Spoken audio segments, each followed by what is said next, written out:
One of the hallmarks of being a well-trained runner is having a low resting heart rate. I know in college, among my teammates, there's actually this sense of pride to have a low resting heart rate. A kind of weird sense of bravado to be the one with the lowest heart rate. Just a weird measure of pride, I guess. I'm Jesse Funk, and on today's episode of Runner's High, we're going to talk about resting heart rate and can it be too low?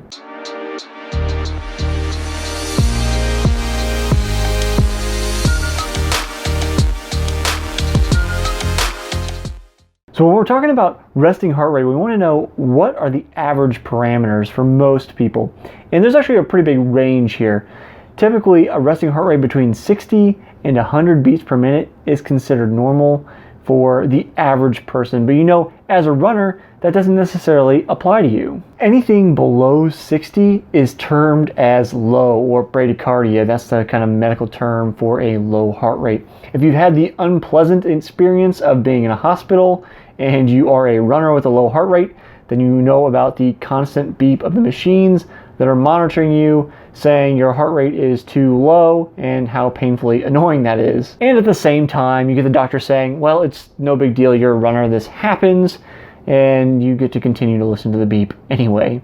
What actually happens is as you train as a runner or an endurance athlete, your heart adapts over time. It becomes larger so it can pump more blood more efficiently and consequently doesn't need to pump as many times to move the same volume of blood when you're resting, so your resting heart rate goes down. At one time, having an enlarged heart was considered a potential health risk, but there's been more evidence recently that suggests it's not really a big deal, especially for athletes that are very, very active.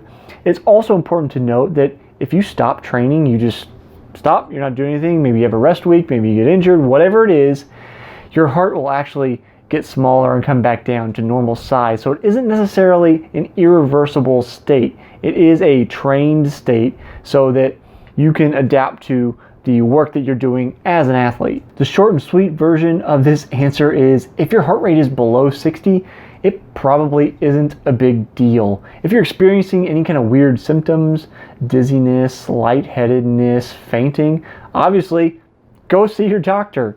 Those are normal things. And I say that a lot on this channel because there are a lot of things where you need to go see your doctor, but most of the stuff, you're probably fine. If your heart rate is actually very, very low as well, in terms of below 40, that might also be something that you want to see your doctor about. If you have the opportunity to get an echocardiogram, do it. There are tons of runners, and by tons I mean a very small minority, but it still feels like a lot, that die from unknown heart-related issues each year. When you're able to get that echo, then the doctor can look at and see, or the technician can look at and see your heart and see if there's any defects in it. It's those defects that typically cause the issues as far as I'm aware. So that's the short version of it.